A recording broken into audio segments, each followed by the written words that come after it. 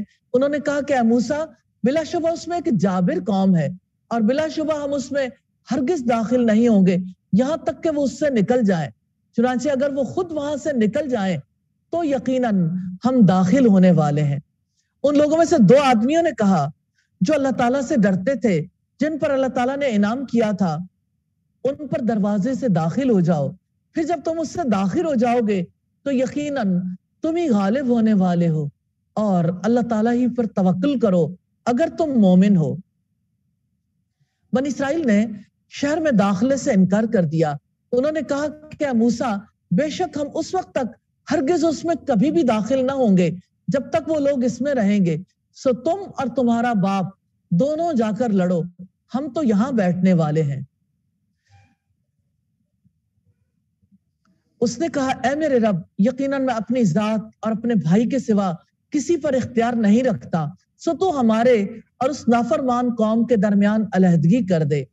اللہ تعالیٰ نے کہا پھر وہ زمین ان پر 40 برس تک حرام کر دی گئی, یہ لوگ زمین میں بھٹکتے رہیں گے. چنانچہ آپ نافرمان قوم پر غم نہ کریں. کرنے والے کام ہے اللہ تعالیٰ سے ڈرنا, دوسروں کو اللہ کے کام پر نکلنے کے لیے آمادہ کرنا, اللہ تعالیٰ پر توکل کرنا, ہمت بندھانا, اور جن کاموں سے روکا گیا اللہ تعالیٰ کے کام سے پیچھے ہٹنا, اللہ تعالیٰ کے کام پر نکلنے سے انکار کرنا, فسق کرنا, انسانوں سے ڈرنا. کمٹمنٹ پوائنٹس ہے, حالات کا مقابلہ کر کے زندہ رہنا ہے, انشاءاللہ چیلنجز قبول کرنے ہیں, بڑا کام کرنے کے لیے جھوٹے عذر نہیں کرنے. رکو نمبر 9 ہے انسانی زندگی کے بنیادی قوانین ہے, اور 6 مین پوائنٹس ہیں اللہ تعالیٰ کے قوانین, قربانی, ارادہ قتل کی صورت میں, قاتل ٹوٹل لاس میں ہے, انسانی جان کا احترام, اور قانون محاربہ. آدم علیہ السلام کے 2 بیٹوں کے جھگڑے کا واقعہ ہے, اور انہیں آدم کے 2 بیٹوں کا برحق واقعہ پڑھ کر سناؤ. جب ان دونوں نے قربانی پیش کی تو ان دونوں میں سے ایک کی قربانی قبول کی گئی اور دوسرے کی قبول نہ کی گئی. اس دوسرے نے کہا میں ضرور تجھے قتل کر دوں گا. اس نے جواب دیا کہ بے شک اللہ تعالیٰ تو صرف متقیوں ہی سے قبول کرتا ہے. اللہ سبحانہ و تعالیٰ قربانی کا نہ گوشت اس تک پہنچتا ہے نہ خون.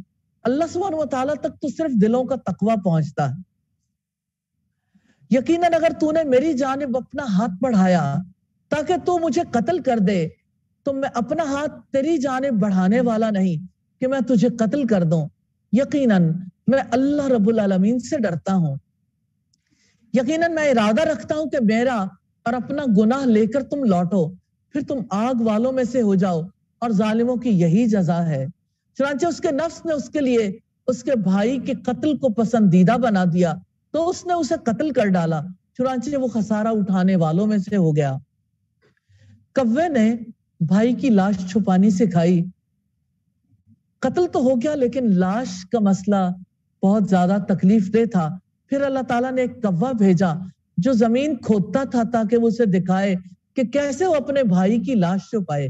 اس نے کہا ہائے میری بربادی, کیا میں اس سے عاجز ہو گیا کہ اس کوے کی مانند ہو جاؤں تو میں اپنے بھائی کی لاش کو چھپا دوں. چنانچہ وہ شرمندہ ہونے والوں میں سے ہو گیا. قتل ناحق اتنا بڑا جرم ہے. ایک انسان کا قتل گویا ساری انسانیت کا قتل ہے. رب العزت نے فرمایا اسی وجہ سے ہم نے بنی اسرائیل پر لکھ دیا کہ یقیناً جس شخص نے کسی جان کو بغیر کسی جان کے بدلے قتل کیا یا زمین و فساد کے بغیر قتل کیا تو گویا اس نے تمام انسانوں کو قتل کر ڈالا. جس نے کسی ایک جان کو زندہ کیا تو گویا اس نے تمام انسانوں کو زندہ کر دیا. اور بلا شبہ یقیناً ان کے پاس ہمارے رسول واضح دلائل لائے تھے. پھر بے شک اس کے بعد بھی ان میں سے اکثر لوگ زمین میں یقیناً حد سے بڑھنے والے ہیں. آگے محاربہ کی شرعی سزاؤں کا تذکرہ ہے. یقیناً ان لوگوں کی جزا جو اللہ تعالیٰ اور اس کے رسول سے جنگ کرتے ہیں اور زمین میں فساد پھیلانے کی کوشش کرتے ہیں, یہی سزا ہے کہ وہ قتل کر دیے جائیں یا سولی چڑھائے جائیں یا ان کے ہاتھ اور پاؤں مخالف سمت سے بری طرح سے کاٹ دیے جائیں یا انہیں اس زمین سے باہر نکال دیا جائے. یہ ان کے لیے دنیا میں رسوائی ہے اور آخرت میں ان کے لیے بہت بڑا عذاب ہے۔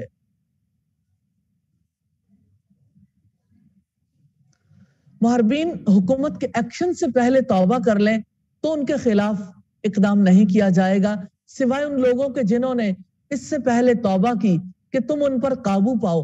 تو جان لو یقیناً اللہ تعالی بہت بخشنے والا، نہایت رحم والا ہے۔ کرنے والے کام ہے قربانی کرنا، اللہ تعالیٰ کا خوف رکھنا، ندامت، انسانی زندگی بچانا اور توبہ کرنا۔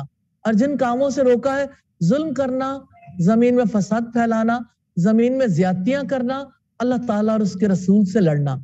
کمٹمنٹ پوائنٹس ہیں، اللہ تعالیٰ کے عہد کو توڑنے سے بچنا ہے، حق پر جینا ہے اور حق پر مرنا ہے انشاءاللہ، باطل پر زندگی قبول نہیں کرنی انشاءاللہ۔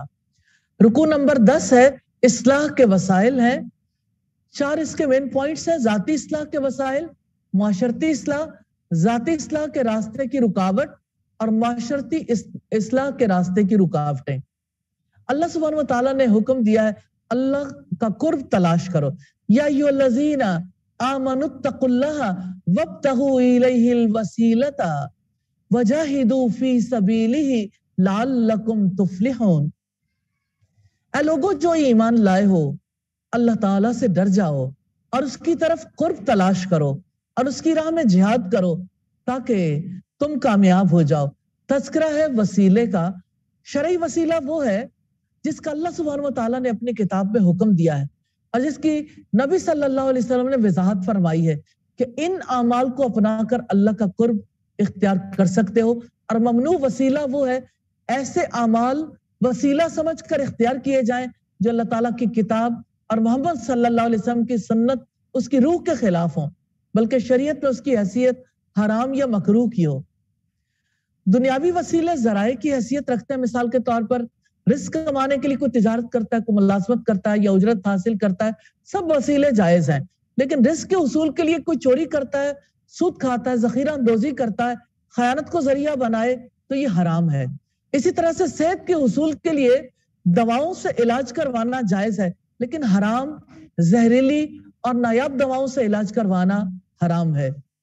صحت نہ ملنے پر کسی درگاہ پر حاضری دینا، قبر والے کو پکارنا شرک اکبر ہے۔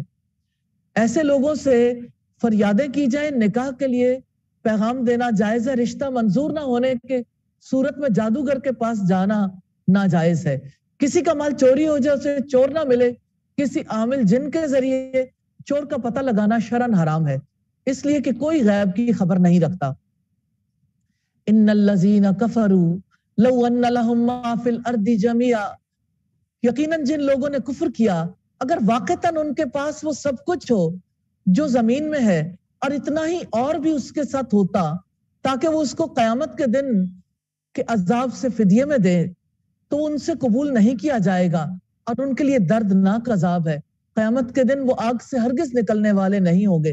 وہ ارادہ کریں گے کہ آگ سے نکل جائیں، حالانکہ وہ اس سے ہرگز نکلنے والے نہیں ہوں گے اور ان کے لیے ہمیشہ رہنے والا عذاب ہے۔ آگے چور کی سزا کا تذکرہ ہے، وَالسَّارِقُ وَالسَّارِقَةُ فَاقْطَعُوا أَيْدِيَهُمَا، اور چوری کرنے والا مرد اور چوری کرنے والی عورت، سو تم دونوں کے ہاتھ کاٹ دو، یہ اس کا بدلہ ہے جو ان دونوں نے کمایا، اور اللہ تعالیٰ کی طرف سے عبرت ہے، اور اللہ تعالیٰ سب پر غالب کمال حکمت والا ہے۔ پھر جس نے اپنے ظلم کے بعد توبہ کی اور اصلاح کر لی تو یقیناً اللہ تعالیٰ اس کی توبہ قبول کرے گا، بے شک اللہ تعالیٰ بے حد بخشنے والا، نہایت رحم والا ہے۔ اللہ تعالیٰ فرماتے ہیں، یہ سیدنا ابو ذر سے روایت ہے، رسول اللہ نے فرمایا ابن آدم تم سب گناہگار ہو مگر جسے میں عافیت دوں، لہٰذا مجھ سے بخشش مانگو، میں تمہیں بخش دوں گا، اور جو جانتا ہے کہ میں بخشنے پر قدرت رکھنے والا ہوں، پھر اس نے مجھ سے بخشش مانگی تو میں اسے اپنی قدرت سے بخش دوں گا اور مجھے کوئی پرواہ نہیں ہے۔ عذاب دینا یا معاف کرنا اللہ سبحانہ و تعالیٰ کا اختیار ہے۔ کیا آپ نہیں جانتے کہ یقیناً اللہ تعالیٰ ہی کے لیے ہے آسمان اور زمین کی بادشاہت، وہ جس کو چاہتا ہے عذاب دیتا ہے اور جس کو چاہتا ہے معاف کر دیتا ہے، اور اللہ تعالیٰ ہر چیز پر پوری قدرت رکھنے والا ہے۔ اور یہود پر چارج شیٹ ہے، اے رسول آپ کو وہ لوگ غم زدہ نہ کریں جو کفر میں دوڑ جاتے ہیں ان لوگوں میں سے جنہوں نے اپنے حکم سے کہا کہ ہم ایمان لائے، کیونکہ ان کے دل ایمان نہیں لائے، اور ان لوگوں میں سے جو یہودی بن گئے وہ جھوٹ کو بہت سننے والے ہیں۔ کیا آج کے دور میں بھی لوگ جھوٹ سنتے ہیں؟ کون سا مقام ہے، کون سی جگہ ہے جہاں جھوٹ نہیں ہے؟ ہمارے حکمرانوں کی سپیچز میں آپ جو انٹرٹینمنٹ پروگرامز دیکھتے ہیں، آپ کو جو سائنٹیفک تھیریز کے نام پر دیا جاتا ہے، صحت کے نام پر جو میڈیسنز کھلائی جاتی ہیں، آپ نے جو لائف سٹائل اختیار کیا، آپ کی زندگی کی ضروریات ہیں، جو چیز بازار سے لینے جاتے ہیں اس کے بارے میں ایک امیج ہے، ایک ہمارے ذہن میں نقشہ ہے۔ وہ نقشہ ایڈورٹائزنگ ایجنسیز کے توسط سے، جو ایڈورٹائزمنٹ ہے اس کے توسط سے ہمارے ذہنوں میں بٹھایا گیا۔ جو جھوٹ تھا اب سچ ہو گیا ہے۔ اصلاً ہر ایک چیز کو بالکل اپوزٹ کر کے دکھایا جاتا ہے۔ کاروبار کے لیے جھوٹ بولے جاتے ہیں، دنیا میں اقتدار کے لیے جھوٹ بولے جاتے ہیں۔ اللہ سبحانہ و تعالیٰ نے بنی اسرائیل کے بارے میں کہا وہ جھوٹ کو بہت سننے والے، اور دوسرے لوگوں کے لیے بہت سننے والے ہیں جو ابھی آپ کے پاس نہیں آئے۔ وہ کلام کو اس کے مقام سے بدل دیتے ہیں۔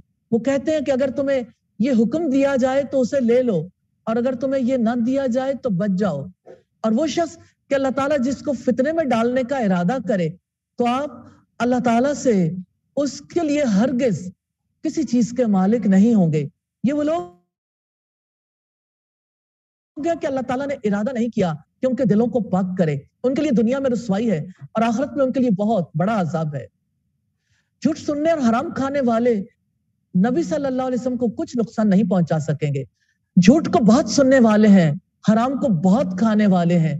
چنانچہ اگر وہ آپ کے پاس آئیں تو آپ ان کے درمیان فیصلہ کر دیں یا ان سے اعراض کر لیں، اور اگر آپ سے اعراض کریں تو آپ کو کچھ بھی نقصان نہ پہنچا سکیں گے، اور اگر آپ فیصلہ کریں تو ان کے درمیان انصاف کے ساتھ فیصلہ کریں۔ یقیناً اللہ تعالیٰ انصاف کرنے والوں کو پسند کرتا ہے۔ رسول اللہ نے ارشاد فرمایا، انصاف کرنے والے رحمان کے دائیں جانب اللہ تعالیٰ کے قریب نور کے ممبروں پر ہوں گے، اور اللہ تعالیٰ کے دونوں ہاتھ دائیں ہیں۔ یہ وہ لوگ ہوں گے جو اپنی رعایا اور اپنے گھر والوں میں عدل و انصاف کرتے ہوں گے۔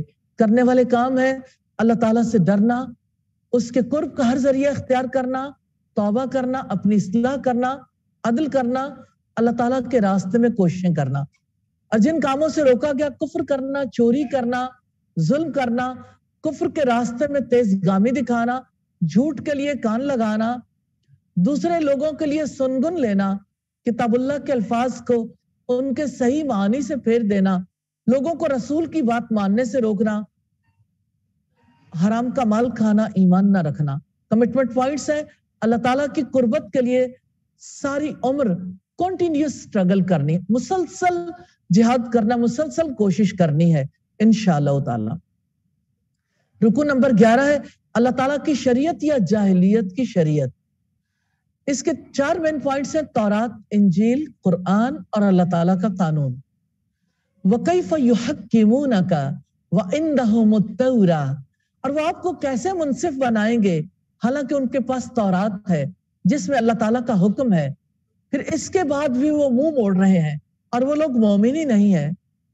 انسانوں کا خوف انسان کو اللہ تعالیٰ کے دین کی حفاظت اور شریعت کے نفاذ کے لیے عملی تدابیر اختیار کرنے سے روکتا ہے۔ یقیناً ہم نے تورات نازل کی جس میں ہدایت اور روشنی تھی، اسی کے مطابق اللہ تعالیٰ کے فرما بردار انبیاء، اللہ والے اور علماء ان لوگوں کے لیے فیصلہ کرتے تھے جو یہودی بنے، اس لیے کہ انہیں کتاب اللہ کا محافظ بنایا گیا تھا اور وہ اس پر گواہ بھی تھے۔ چنانچہ تم لوگوں سے نہ ڈرو اور مجھ سے ڈرو، اور میری آیات کے بدلے تھوڑی قیمت نہ لو، اور جو اس کے مطابق فیصلہ نہ کریں جو اللہ تعالیٰ نے نازل کیا ہے تو وہی لوگ کافر ہیں۔ وَكَتَبْنَا عَلَيْهِمْ فِيهَا أَنَّ النَّفْسَ بِالنَّفْسِ وَالْعَيْنَ بِالْعَيْنِ وَالْأَنْفَ بِالْأَنْفِ وَالْأُذُنَ بِالْأُذُنِ وَالسِّنَّ بِالسِّنِّ وَالْجُرُوحَ قِصَاص، اور ہم نے اس کتاب میں ان پر لکھ دیا تھا کہ بلا شبہ جان کے بدلے جان، آنکھ کے بدلے آنکھ، اور ناک کے بدلے ناک، اور کان کے بدلے کان، اور دانت کے بدلے دانت ہے، اور زخموں کا بھی برابر کا بدلہ ہے۔ پھر جس نے اس قصاص کو صدقہ کر دیا تو وہ اس کے لیے کفارہ ہے، اور جو اس کے مطابق فیصلہ نہ کرے جو اللہ تعالیٰ نے نازل کیا ہے تو وہی لوگ ظالم ہیں۔ سیدنا عیسیٰ ابن مریم علیہ السلام کو انجیل عطا کی گئی، اور ہم نے ان کے پیچھے ان کے قدموں کے نشانوں پر عیسیٰ ابن مریم کو بھیجا۔ اس سے پہلے تورات کی تصدیق کرنے والا تھا، اور ہم نے اس کو انجیل عطا کی جس میں ہدایت اور روشنی تھی، اور جو اپنے سے پہلے تورات کی تصدیق کرنے والی تھی، اور متقی لوگوں کے لیے ہدایت اور نصیحت تھی۔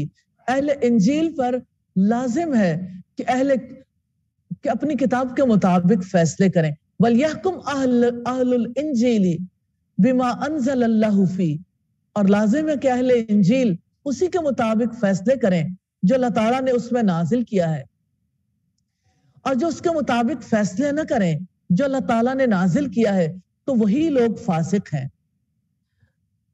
اور ہم نے آپ کی طرف یہ کتاب حق کے ساتھ نازل کی ہے جو تصدیق کرنے والی ہے اس کے لیے جو کتاب میں سے اس سے پہلے ہے، اور ان پر نگہبان ہے۔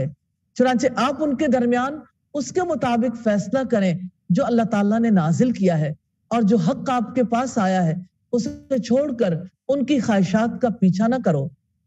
تم میں سے ہر ایک کے لیے ہم نے ایک راستہ اور ایک طریقہ مقرر کر دیا ہے، اور اگر اللہ تعالیٰ چاہتا تو ضرور وہ تمہیں ایک ہی امت بنا دیتا، لیکن وہ چاہتا ہے کہ اس میں تمہاری آزمائش کرے جو اس نے تمہیں عطا کیا ہے۔ چنانچہ تم بھلائیوں میں سبقت لے جاؤ۔ تم سب کو اللہ سبحانہ و تعالیٰ کی طرف پلٹ کر جانا ہے، پھر وہ تمہیں اس چیز کے متعلق بتائے گا جس میں تم اختلاف کیا کرتے تھے، اور یہ کہ آپ ان کے درمیان اس کے مطابق فیصلہ کریں جو اللہ تعالیٰ نے نازل کیا ہے، اور ان کی خواہشات کا پیچھا نہ کریں، اور آپ ان سے بچ کر رہیں، کہیں آپ کو اس میں سے بعض کے متعلق فتنے میں نہ ڈال دیں جو اللہ تعالیٰ نے آپ کی طرف نازل کیا ہے۔ پھر اگر وہ منہ موڑ لیں تو جان لو کہ یقیناً اللہ تعالیٰ ارادہ رکھتا ہے کہ ان کے بعض گناہوں کی وجہ سے انہیں مصیبت میں مبتلا کر دے، اور بلا شبہ انسانوں میں سے اکثر یقیناً نافرمان ہے۔ اللہ سبحانہ و تعالیٰ نے بھلائیوں میں سبقت لے جانے کا حکم دیا ہے۔ آگے بڑھنے میں دو امور کا ہونا ضروری ہے۔ جب بھلائی کا وقت آ جائے اور اس کا سبب واضح ہو جائے تو جلدی سے اس کام کی طرف بڑھا جائے، اور حکم کے مطابق مکمل طور پر ادا کرنے کی کوشش کی جائے، اور اللہ تعالیٰ کی شریعت کی پیروی میں ایک دوسرے سے آگے نکلا جائے۔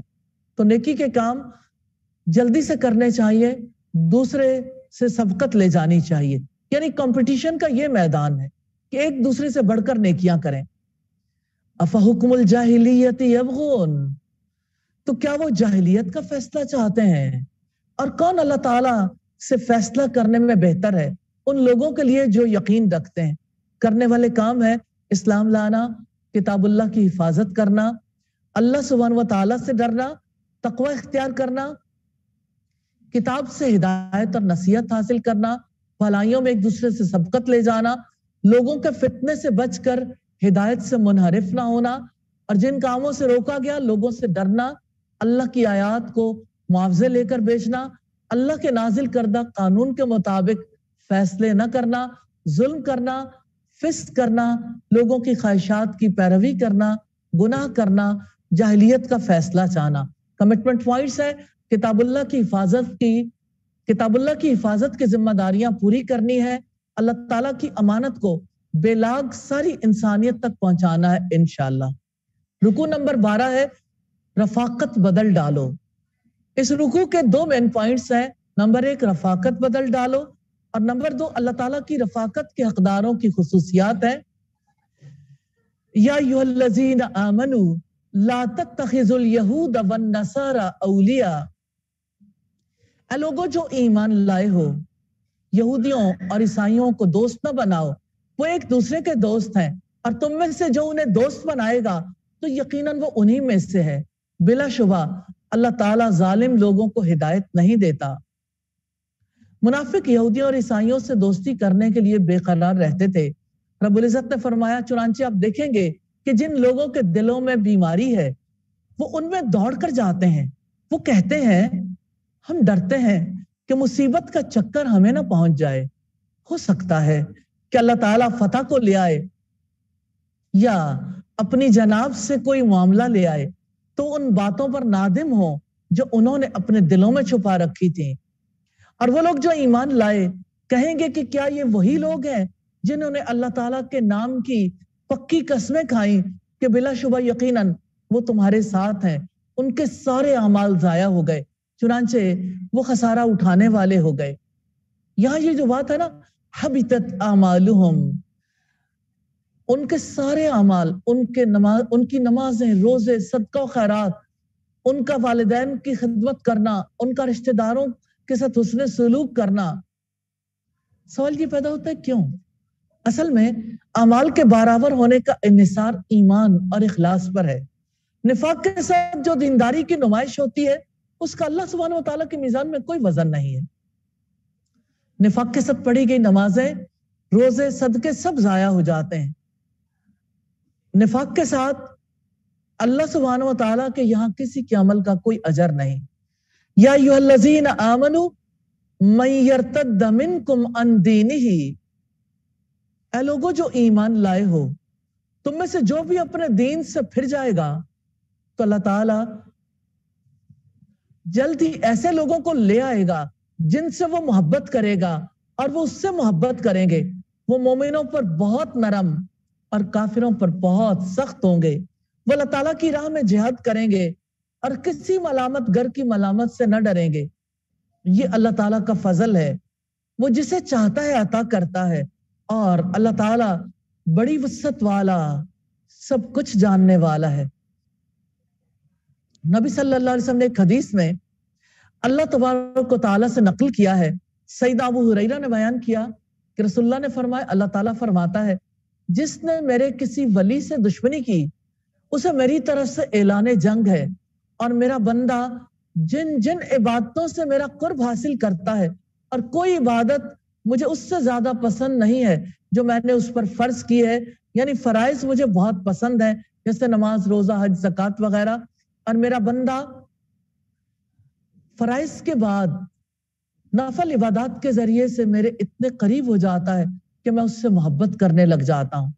پھر جب میں اس سے محبت کرتا ہوں تو میں اس کا کان بن جاتا ہوں جس سے وہ سنتا ہے، اس کی آنکھ بن جاتا ہوں جس سے وہ دیکھتا ہے، اس کا ہاتھ بن جاتا ہوں جس سے وہ پکڑتا ہے، اس کے پاؤں بن جاتا ہوں جن سے وہ چلتا ہے، اور اگر وہ مجھ سے مانگتا ہے تو میں اسے دیتا ہوں۔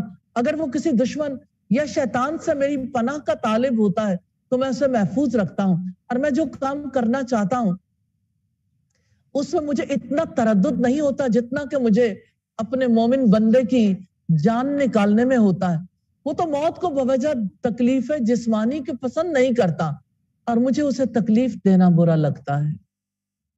تو محبت کا حقدار کون ہے؟ انسان کے پاس دینے والی سب سے بڑی چیز محبت ہے۔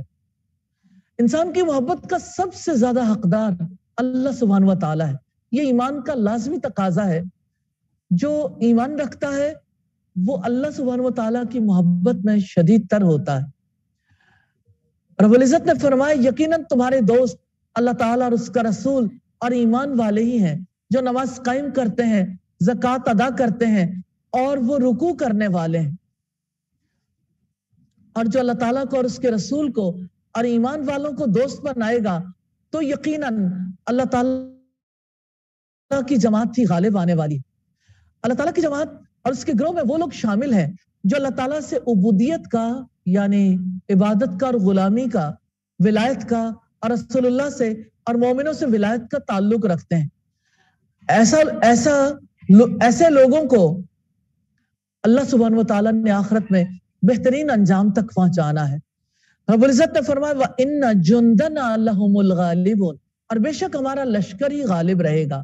کرنے والے کام ہے اللہ سبحانہ و تعالیٰ کو محبوب رکھنا، مومنوں پر نرم، کافروں پر سخت، اللہ کی راہ میں جہاد کرنا، کسی ملامت کرنے والے کی ملامت کی پرواہ نہ کرنا، نماز قائم کرنا، زکوٰۃ دینا، اللہ سبحانہ و تعالیٰ کے آگے جھکنا، اللہ اور اس کے رسول اور اہل ایمان کو اپنا دوست بنانا۔ اور جن کاموں سے روکا گیا، یہودیوں اور عیسائیوں کو دوست بنانا، ظلم کرنا، نفاق میں دوڑ دھوپ کرنا، اپنے دین سے پھرنا، کمٹمنٹ پوائنٹس ہے، دین کا علمبردار بننا ہے، وہ ساری صفات اپنے اندر پیدا کرنی ہے جو سچی دینداری کی علامت ہے انشاءاللہ۔ رکو نمبر 13 ہے دین کے دشمن۔ 6 مین پوائنٹس ہے دین کے دشمن، دشمنی کی وجہ، دشمنوں کی خصوصیات، دشمنی کی سزا، دین کی پکار اور تعلق باللہ۔ یہودیوں کو دوست بنانے سے روکا گیا کیونکہ انہوں نے اہل اسلام کے دین کو مذاق اور کھیل بنا رکھا ہے۔ اے لوگوں جو ایمان لائے ہو، کافروں کو اور ان لوگوں کو جنہیں تم سے پہلے کتاب دی گئی اپنا دوست مت بناؤ، انہوں نے تمہارے دین کو مذاق اور کھیل بنا رکھا ہے۔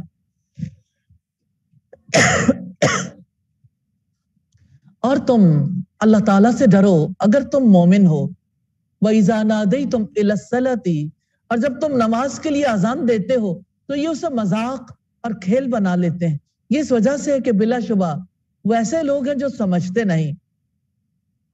کہہ دو کہ اہل کتاب، نہیں تم ہم سے انتقام لیتے سوائے اس کے کہ ہم اللہ سبحانہ و تعالیٰ پر ایمان لائے اور اس پر بھی جو ہماری طرف نازل کیا گیا اور اس پر بھی جو اس سے پہلے نازل کیا گیا، اور بلا شبہ تم میں سے اکثر لوگ نافرمان ہیں۔ اللہ تعالیٰ کے ہاں جزا کے اعتبار سے جو برے لوگ ہیں ان کا تذکرہ ہے۔ کہہ دو کیا میں تمہیں ان کے بارے میں بتاؤں جو اللہ تعالیٰ کے ہاں جزا کے اعتبار سے زیادہ برے لوگ ہیں، وہ جن پر اللہ تعالیٰ نے لعنت کی اور جن پر غصے ہوا، اور ان میں سے جن کو اس نے بندر اور سور بنا دیا اور جنہوں نے طاغوت کی عبادت کی، یہی لوگ مقام کے اعتبار سے بدتر ہیں اور سیدھے راستے سے بہت زیادہ گمراہ ہیں۔ اور وہ جب آپ کے پاس آتے ہیں تو کہتے ہیں کہ ہم ایمان لائے ہیں، حالانکہ یقیناً وہ کفر کے ساتھ داخل ہوئے تھے اور یقیناً اسی کے ساتھ ہی نکل گئے، اور اللہ تعالیٰ اس کو زیادہ جانتا ہے جو وہ چھپاتے تھے۔ اور آپ ان میں سے اکثر کو دیکھیں گے کہ وہ گناہ میں اور زیادتی میں اور حرام کھانے میں دوڑ دھوپ کرتے ہیں۔ یقیناً برے کام ہیں جو وہ کرتے ہیں۔ یہودیوں کے علماء انہیں گناہوں سے اور حرام کھانے سے نہیں روکتے تھے۔ اس پر رب العزت نے فرمایا لولا ينهاهم الربانيون والاحبار عن قولهم الاسم واكلهم السحت، رب والے اور علماء انہیں گناہ کی بات کرنے سے اور حرام کھانے سے کیوں نہیں روکتے؟ یقیناً برا ہے جو وہ کیا کرتے تھے۔ سید علی نے ایک خطبے میں اللہ کی حمد و ثنا کے بعد فرمایا لوگوں تم سے اگلے لوگ اسی بنا پر ہلاک کر دیے گئے کہ وہ برائیاں کرتے تھے تو ان کے عالم اور اللہ والے خاموش رہتے تھے۔ جب یہ عادت ان میں پختہ ہو گئی تو اللہ تعالیٰ نے انہیں قسم قسم کی سزائیں دی۔ بس تمہیں چاہیے کہ بھلائی کا حکم دو، برائی سے روکو، اس سے پہلے کہ تم پر بھی عذاب آ جائے جو تم سے پہلے لوگوں پر آئے۔ یقین رکھو کہ اچھائی کا حکم برائی سے ممانعت نہ تو تمہاری روزی گھٹائے گا اور نہ تمہاری موت کو تم سے قریب کر دے گا۔ رسول اللہ کا فرمان ہے جس قوم میں کوئی اللہ کی نافرمانی کرے اور وہ لوگ قدرت رکھنے کے باوجود اور غلبے کے باوجود اسے نہ مٹائیں تو اللہ تعالیٰ ان پر عذاب نازل کرے گا۔ استغفر اللہ۔ اللہ تعالیٰ کی کتاب کی طرف بلانا ہمارا فرض ہے۔ جہاں کوئی حق سے محروم ہے، علم نہیں رکھتا، اس کو علم کی طرف بلانا چاہیے۔ جو کوئی برائی کرتا ہے اس کو برائی سے روکنا چاہیے، یہ ہمارے فرائض میں سے ہے۔ پھر تذکرہ یہودیوں کی سرکشی اور اللہ تعالیٰ کی شان میں گستاخی کا، اور یہود نے کہا کہ اللہ تعالیٰ کا ہاتھ بندھا ہوا ہے۔ ہاتھ تو انہی کے باندھے گئے ہیں اور اس کی وجہ سے جو انہوں نے کہا ان پر لعنت کی گئی، بلکہ اللہ تعالیٰ کے دونوں ہاتھ کھلے ہوئے ہیں، وہ جیسے چاہتا ہے خرچ کرتا ہے، اور جو آپ کے رب کی جناب سے آپ پر نازل کیا گیا ہے وہ ان میں سے اکثریت کی سرکشی اور کفر میں یقیناً اضافہ کر دے گا، اور ہم نے ان کے درمیان قیامت تک بغض اور عداوت ڈال دی ہے۔ جب بھی وہ لڑائی کی آگ بھڑکاتے ہیں اللہ تعالیٰ اسے بجھا دیتا ہے اور زمین میں فساد کی کوششیں کرتے ہیں، اور اللہ تعالیٰ فساد کرنے والوں سے محبت نہیں کرتا۔ رسول اللہ صلی اللہ علیہ وسلم نے فرمایا، اللہ تعالیٰ فرماتا ہے کہ بندو میری راہ میں خرچ کرو، میں بھی تم پر خرچ کروں گا، اور فرمایا اللہ تعالیٰ کا ہاتھ بھرا ہوا ہے، رات اور دن کے مسلسل خرچ سے بھی کم نہیں ہوتا، اور فرمایا تم نے دیکھا نہیں جب سے اللہ تعالیٰ نے آسمان اور زمین کو پیدا کیا، مسلسل خرچ کیے جا رہا ہے، لیکن اس کے ہاتھ میں کوئی کمی نہیں ہوئی. اس کا عرش پانی پر تھا اور اس کے ہاتھ میں میزان عدل ہے جسے وہ جھکاتا اور اٹھاتا رہتا ہے. وَلَوْ أَنَّ أَهْلَ الْكِتَابِ آمَنُوا وَاتَّقَوْا، اور اگر وہ واقعتاً اہل کتاب ایمان لاتے اور اللہ تعالیٰ سے ڈرتے تو ہم ضرور ان کی برائیاں ان سے دور کر دیتے اور انہیں ضرور نعمت کی جنتوں میں داخل کرتے. اور اگر واقعتاً وہ تورات اور انجیل کو قائم کرتے اور جو ان کے رب کی جناب سے ان پر نازل کیا گیا ہے تو وہ اپنے اوپر سے بھی اور اپنے قدموں کے نیچے سے بھی رزق پاتے. ان میں سے ایک گروہ درمیانی روش پر ہے اور ان میں سے زیادہ تر لوگ بہت ہی برا عمل کر رہے ہیں. اور اگر یقیناً بستیوں کے لوگ ایمان لاتے اور اللہ تعالیٰ سے ڈر کر رہتے تو ہم ضرور ان پر آسمان اور زمین سے بہت سی برکتیں کھول دیتے. سورہ الاعراف میں ہے، لیکن انہوں نے جھٹلایا تو ہم نے اسی کی وجہ سے انہیں پکڑ لیا جو وہ کمایا کرتے تھے. کرنے والے کام ہے کافروں کو اپنا دوست نہ بنانا، ایمان لانا، تقوی کی روش اختیار کرنا، اللہ تعالیٰ کی کتاب کے نظام کو قائم کرنے کی کوشش کرنا، راست روی اختیار کرنا، جن کاموں سے روکا گیا دین کو مذاق اور تفریح کا سامان بنانا، اذان کا مذاق اڑانا، دین کی تعلیم کو قبول کرنے پر دوسروں سے بگڑنا، فسق اختیار کرنا، طاغوت کی بندگی کرنا، سیدھے راستے سے بھٹکنا، گناہ اور زیادتی کے کاموں میں دوڑ دھوپ کرنا، حرام کے مال کھانا، علماء اور درویشوں کا گناہ پر زبان کھولنے اور حرام کھانے سے نہ روکنا، سرکشی اور باطل پرستی میں بڑھنا، زمین میں فساد برپا کرنا. کمٹمنٹ پوائنٹس ہے اللہ تعالیٰ کی توفیق سے اپنی نفسیاتی کمزوریوں پر قابو پانے کی کوشش کرنی ہے انشاءاللہ. رکو نمبر 14 ہے یہودیوں اور عیسائیوں کا نظریاتی انحراف ہے. دو مین پوائنٹس ہیں، ایک تو انحراف ہے اور دوسرے اس کو دور کرنے کی ذمہ داریاں. اللہ سبحانہ وتعالیٰ کا حکم ہے بے خوف ہو کر اللہ کا پیغام پہنچا دیں. یا ایھا الرسول بلغ ما انزل الیک من ربک، اے رسول جو کچھ آپ پر آپ کے رب کی جانب سے نازل کیا گیا ہے اسے پہنچا دو. اور اگر آپ نے ایسا نہ کیا تو آپ نے اس کے پیغام کو نہیں پہنچایا اور اللہ تعالیٰ آپ کو لوگوں سے بچا لے گا. بے شک اللہ تعالیٰ کافر لوگوں کو ہدایت نہیں دیتا. سیدہ عائشہ کہتی ہیں کہ جو شخص تم میں سے یہ کہتا ہے کہ اللہ تعالیٰ نے رسول اللہ پر جو کچھ نازل کیا تھا اس میں سے آپ نے کچھ چھپا لیا تھا وہ جھوٹا ہے. اللہ تعالیٰ نے خود فرمایا ہے کہ اے پیغمبر جو کچھ آپ پر آپ کے پروردگار کی طرف نازل ہوا ہے اسے لوگوں تک پہنچا دیں. واللہ یعصمک من الناس، اور اللہ تعالیٰ آپ کو لوگوں سے بچا لے گا. سیدہ عائشہ بیان کرتی ہیں نبی کریم کے لیے پہرے کا انتظام کیا جاتا تھا، حتیٰ کہ یہ آیت نازل ہوئی تو آپ نے قبے سے سر نکال کر فرمایا لوگوں چلے جاؤ، اللہ تعالیٰ مجھے دشمن سے بچا لے گا. آپ کہہ دیں اہل کتاب تم کسی چیز پر نہیں یہاں تک کہ تم تورات اور انجیل کو قائم کرو اور اس کو جو تمہارے رب کی جناب سے تم پر نازل کیا گیا ہے، اور وہ ضرور ان میں سے بہت سے لوگوں کی سرکشی اور کفر کو بڑھا دے گا جو آپ کے رب کی جناب سے آپ پر نازل کیا گیا. چنانچہ آپ کافر لوگوں پر غم نہ کریں. یقیناً جو لوگ ایمان لائے اور جو یہودی بن گئے اور سابی اور عیسائی، جو شخص بھی ان میں سے اللہ تعالیٰ پر اور آخرت کے دن پر ایمان لائے گا اور نیک عمل کرے گا تو ان پر نہ خوف ہے اور نہ وہ غمگین ہوں گے. اللہ تعالیٰ نے بنی اسرائیل سے پختہ عہد لیا تھا، بلا شبہ یقیناً ہم نے بنی اسرائیل سے پختہ عہد لیا تھا اور ان کی جانب بہت سے رسول بھیجے تھے. جب بھی کوئی رسول ان کے پاس وہ چیز لے کر آیا جو ان کے دل نہیں چاہتے تھے تو ایک گروہ کو انہوں نے جھٹلایا اور ایک گروہ کو وہ قتل کرتے رہے. اور انہوں نے یہ سمجھ لیا تھا کہ کوئی فتنہ نہ ہوگا تو وہ لوگ اندھے ہو گئے اور بہرے بن گئے. پھر اللہ تعالیٰ ان پر مہربان ہوا، پھر ان میں سے بہت سے اندھے ہو گئے اور بہرے بن گئے، اور اللہ تعالیٰ وہ سب کچھ دیکھنے والا ہے جو وہ عمل کرتے ہیں. لقد کفر الذین قالوا ان اللہ هو المسیح ابن مریم، بلا شبہ ان لوگوں نے یقیناً کفر کیا جنہوں نے کہا کہ یقیناً مسیح ابن مریم ہی اللہ ہے. حالانکہ مسیح نے کہا تھا کہ اے بنی اسرائیل اللہ تعالیٰ کی عبادت کرو جو میرا رب بھی ہے اور تمہارا رب بھی، اور یقیناً جس نے اللہ تعالیٰ کے ساتھ شرک کیا تو یقیناً اس پر اللہ تعالیٰ نے جنت حرام کر دی ہے اور اس کا ٹھکانہ آگ ہے اور ظالموں کا کوئی مددگار نہیں۔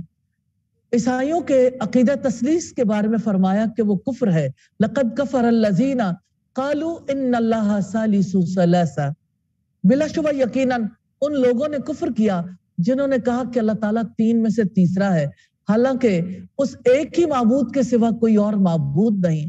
اور اگر وہ اس بات سے باز نہ آئے جو وہ کہتے ہیں تو ان لوگوں میں سے جنہوں نے کفر کیا ہے انہیں ضرور دردناک عذاب پہنچے گا۔ افلا یتوبون الی اللہ، تو کیا وہ اللہ تعالیٰ سے توبہ نہیں کریں گے اور وہ اس سے بخشش نہیں مانگیں گے؟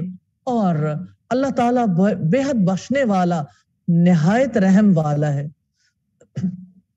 مسیح ابن مریم تو صرف ایک رسول ہے، یقیناً اس سے پہلے بھی بہت سے رسول گزر چکے ہیں، اور اس کی ماں صدیقہ تھی، وہ دونوں کھانا کھاتے تھے۔ اب دیکھیں ہم کیسے ان کے لیے کھول کر نشانیاں بیان کر رہے ہیں، پھر اب دیکھیں کہ وہ کدھر سے پھرائے جا رہے ہیں۔ اب کہہ دے کیا تم اللہ تعالیٰ کو چھوڑ کر ان کی عبادت کرتے ہو جو تمہارے نقصان کا اختیار رکھتے ہیں اور نہ ہی نفع کا، اور اللہ تعالیٰ سب کچھ سننے والا سب کچھ جاننے والا ہے۔ قل یا اہل الکتاب لا تغلوا فی دینکم غیر الحق، آپ کہہ دے اہل کتاب اپنے دین میں ناحق حد سے نہ بڑھو اور اس قوم کی خواہشات کے پیچھے نہ چلو جو اس سے پہلے یقیناً گمراہ ہو چکے، اور بہت سو کو انہوں نے گمراہ کر دیا اور وہ بھی سیدھے راستے سے گمراہ ہو گئے۔ یہ دلیل ہے کہ دین میں غلو جائز نہیں ہے۔ جیسا کہ بہت سے لوگ ہیں جو وضو کرتے ہیں تو اس میں پانی کا بہت کثیر استعمال کرتے ہیں، یا غسل کرتے ہیں تو بہت کثرت سے پانی استعمال کرتے ہیں۔ پانی کا استعمال ہر ایک کہتا ہے کہ پانی تو میں نے خود خریدا، اس کی قیمت پے کی ہے، اب کسی کو اس پر کیا اختلاف ہے۔ اب تو کافر بھی بولنا شروع ہو گئے سیو واٹر۔ اللہ سبحانہ وتعالیٰ نے اسراف سے منع کیا ہے، ضرورت سے نہیں روکا۔ ضرورت کا استعمال کریں اور باقی دوسروں کے حصے کا بھی خیال رکھیں۔ کرنے والے کام ہے اللہ کے کلام کو لوگوں تک پہنچانا، اللہ کی کتاب کو قائم کرنا، ایمان لا کر نیک عمل کرنا، توبہ کرنا، جن کاموں سے روکا گیا سرکشی اور انکار میں بڑھنا، اللہ کے رسولوں کو جھٹلانا، اندھا اور بہرا بننا، کفر کرنا، اللہ کے ساتھ کسی کو شریک ٹھہرانا، ظلم کرنا، دین میں ناحق غلو کرنا، گمراہوں کے خیالات کی پیروی کرنا، سواؤ سبیل سے بھٹکنا۔ کمٹمنٹ پوائنٹس ہیں، اللہ تعالیٰ کے دین کو ساری انسانیت تک پہنچانے کا حق ادا کرنا ہے انشاءاللہ تعالیٰ۔ آخری آیات ہے، بنی اسرائیل پر انبیاء کی زبان سے لعنت ہے۔ دو چیزیں اس کے مین پوائنٹس ہیں، لعنت کا سبب اور اہل ایمان کے ساتھ تعلق ہے۔ بنی اسرائیل پر ہر زبان سے لعنت کی گئی۔ لعن الذین کفروا من بنی اسرائیل علی لسان داوود و عیسی ابن مریم، بنی اسرائیل میں سے ان لوگوں پر جنہوں نے کفر کیا داؤد علیہ السلام اور عیسیٰ ابن مریم کی زبان سے لعنت کی گئی ہے، اس وجہ سے کہ انہوں نے نافرمانی کی اور وہ حد سے گزر جاتے تھے۔ لعنت کا سبب کیا ہے؟ وہ ایک دوسرے کو برائی سے نہیں روکتے تھے، اہل ایمان کے مقابلے میں انہوں نے کافروں سے دوستی کی، اللہ تعالیٰ ان سے سخت ناراض ہوا، وہ عذاب میں ہمیشہ رہنے والے۔ وہ ایک دوسرے کو اس برائی سے منع نہیں کرتے تھے جس کو وہ کر لیتے تھے، یقیناً بہت ہی برا ہے جو وہ کر رہے تھے۔ ترا کثیر منہم یتولون الذین کفروا، آپ ان میں سے اکثر کو دیکھتے ہیں جو ان لوگوں کو دوست بناتے ہیں جنہوں نے کفر کیا، یقیناً بہت ہی برا ہے جو انہوں نے اپنی جانوں کے لیے آگے بھیجا، کہ ان پر اللہ تعالیٰ سخت ناراض ہوا ہے اور وہ عذاب میں ہمیشہ رہنے والے ہیں۔ اور اگر وہ اللہ تعالیٰ پر اور نبی پر اور اس پر ایمان رکھتے ہوتے جو ان کی جانب نازل کیا گیا تو وہ انہیں دوست نہ بناتے، لیکن ان میں سے اکثر نافرمان ہیں۔ آپ بلا شبہ ان لوگوں کی دشمنی میں جو ایمان لائے سب سے سخت یہود کو پاؤ گے، اور ان لوگوں کو جنہوں نے شرک کیا، اور یقیناً آپ ان سب سے دوستی میں زیادہ قریب ان لوگوں کو پاؤ گے جو ایمان لائے، جنہوں نے کہا کہ یقیناً ہم نصارہ ہیں۔ اس کی وجہ یہ ہے کہ یقیناً ان میں علماء اور راہب ہیں، اور بلا شبہ وہ تکبر نہیں کرتے۔ آپ بلا شبہ ان لوگوں کی دشمنی میں جو ایمان لائے سب سے سخت یہود کو پاؤ گے۔ اہل ایمان کے ساتھ تعلق کی بات ہے، یہود اور مشرکین دونوں دشمنی میں سخت ہیں، دوستی میں زیادہ قریب عیسائی ہیں، اس لیے کہ وہ تکبر نہیں کرتے۔ عبادت کے ساتھ علم ایسی چیز ہے جو دل کو لطیف بنا دیتی ہے، علم کی وجہ سے دل نرم ہو جاتے ہیں، دلوں کی سختی دور ہو جاتی ہے۔ کرنے والے کام ہے اللہ تعالیٰ، اس کے پیغمبر اور اس کی کتابوں کو ماننا، تکبر نہ کرنا، علم حاصل کرنا، اللہ تعالیٰ کی عبادت کرنا، اور جن کاموں سے روکا گیا کفر کی راہ اختیار کرنا، سرکشی کرنا، زیادتیاں کرنا، ایک دوسرے کو برے کاموں سے روکنا، چھوڑ دینا، اہل ایمان کے مقابلے میں کفار کی حمایت اور رفاقت اختیار کرنا، کافروں کو اپنا رفیق بنانا، اللہ تعالیٰ کی اطاعت سے نکلنا۔ کمٹمنٹ پوائنٹس ہیں، برے کاموں کے ارتکاب پر خاموش نہیں رہنا، انشاءاللہ غیر جانبدار بن کر زندگی نہیں گزارنی، اللہ سبحانہ و تعالیٰ کے حکم کے مطابق زندگی گزارنی ہے۔ نبی صلی اللہ علیہ وسلم نے فرمایا تم ضرور نیکی کا حکم دو گے اور برائی سے روکو گے، ورنہ تم دعائیں کرو گے، تمہاری دعائیں قبول نہیں ہوں گی۔ اللہ سبحانہ و تعالیٰ سے دعا ہے ہمیں خود صالحیت اختیار کرنے کی، دوسروں کو نیکی کا حکم دینے کی اور برائی سے روکنے کی توفیق عطا فرمائے۔ آئیے دعا کر لیتے ہیں۔ اللہ اکبر کبیرہ والحمد للہ کثیرہ وسبحان اللہ بکرۃ واصیلا، سبحان اللہ وبحمدہ سبحان اللہ العظیم، سبحان اللہ والحمد للہ ولا الہ الا اللہ واللہ اکبر ولا حول ولا قوة الا باللہ العلی العظیم۔ اللہم صلی علی محمد وعلی آل محمد کما صلیت علی ابراہیم وعلی آل ابراہیم انک حمید مجید۔ اللہم بارک علی محمد وعلی آل محمد کما بارکت علی ابراہیم وعلی آل ابراہیم انک حمید مجید۔ ربنا آتنا فی الدنیا حسنہ وفی الآخرۃ حسنہ وقنا عذاب النار۔ ربنا لا تزغ قلوبنا بعد إذ هديتنا وهب لنا من لدنك رحمة إنك أنت الوهاب يا حي يا قيوم برحمتك نستغيث یا ارحم الراحمین۔ آسی ہیں، گناہ گار ہیں، خطا کار ہیں، اے پاک پروردگار تو گناہوں کو معاف کرنے والا ہے، الہی تو غلطیوں سے گناہوں سے پاک کرنے والا ہے، الہی ہمارے سارے گناہ معاف کر دیجئے، الہی پہاڑوں جیسے گناہوں کا بوجھ ہمارے سروں سے ہٹا دیجئے، الہی ہمیں پاک زندگی گزارنے کی توفیق عطا فرمائیے، الہی اپنی پاک کتاب کو ہمارے دلوں کی بہار بنا دیجئے، اسے ہماری آنکھوں کا نور بنا دیجئے، ہمارے اخلاق و کردار کو اس سے مزین فرما دیجئے یا ارحم الراحمین۔ آپ سے استدعا ہے الہی ہمیں خشوع والی نمازیں نصیب فرمائیے، الہی ہماری نسلوں میں اس دین کو جاری کر دیجئے، الہی انہیں اپنے دین کے لیے منتخب فرما لیجئے یا ارحم الراحمین۔ آپ سے استدعا ہے تمام بیماروں کو شفا عطا فرمائیے، بے روزگاروں کو روزگار نصیب فرمائیے، بے اولادوں کو اولاد نصیب فرمائیے، الہی تیری بندیاں تیرے آگے ہاتھ اٹھائے ہوئے ہیں، الہی تیرے اور ان کے بیچ میں کوئی دوسرا نہیں، الہی کسی دوسرے سے فریاد نہیں، الہی تیرے تو بندے کثیر ہیں، تیرے کثیر غلام ہیں، لیکن تیرے سوا ہمارا کوئی آقا نہیں۔ اے پاک پروردگار تیرے در کو چھوڑ کر ہم کہاں چلے جائیں، الہی ہمیں اپنے در سے، الہی ہمیں اپنے سے دور نہ کرنا، اپنا قرب نصیب فرمانا۔ اے پاک پروردگار آپ سے استدعا ہے قیام اللیل نصیب کرنا، الہی اس قرآن کا سچا علم نصیب کرنا، اس پر عمل کرنے کی توفیق عطا فرمانا اور اس کو گھر گھر تک دنیا بھر تک پہنچانے کی توفیق عطا فرمانا۔ الہی آپ سے استدعا ہے پاکستان کو خانہ جنگیوں سے، اکنامک کرائسس سے بچا لیجئے یا ارحم الراحمین۔ آپ سے استدعا ہے الہی، جس طرح سے پاکستانی معیشت کو برباد کرنے کے لیے الہی ہمارے دشمن سازشیں کر رہے ہیں، اے پاک پروردگار اپنے خاص فضل و کرم سے ہمیں اس برے سرکل سے، وشیس سرکل سے نکال دیجئے یا ارحم الراحمین۔ آپ سے استدعا ہے ہمیں غرباء کی محبت نصیب فرمائیے، الہی ہمیں ہمدردی اور ایثار اور تعاون کرنے کی توفیق عطا فرمائیے یا ارحم الراحمین۔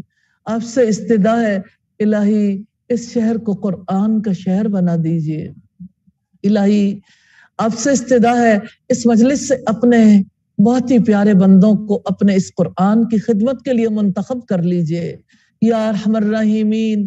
ہم سے راضی ہو جائیے، ہم سے ناراض نہیں ہونا، الہی اپنی رضا کے ساتھ ہی ہمیں زندگی بسر کرنے کی توفیق عطا فرمائیے اور اپنی رضا کے ساتھ ہی ہمیں موت عطا فرمائیے یا ارحم الراحمین۔ آپ سے استدعا ہے جو دعائیں ہم نے کی اور جو مانگنے سے رہ گئیں سب دعاؤں کو قبول فرمائیے۔ وصلی اللہ تعالی علی خیر خلقہ محمد وآلہ واصحابہ واہل بیتہ اجمعین برحمتک یا ارحم الراحمین۔ الہی آمین، الہی آمین۔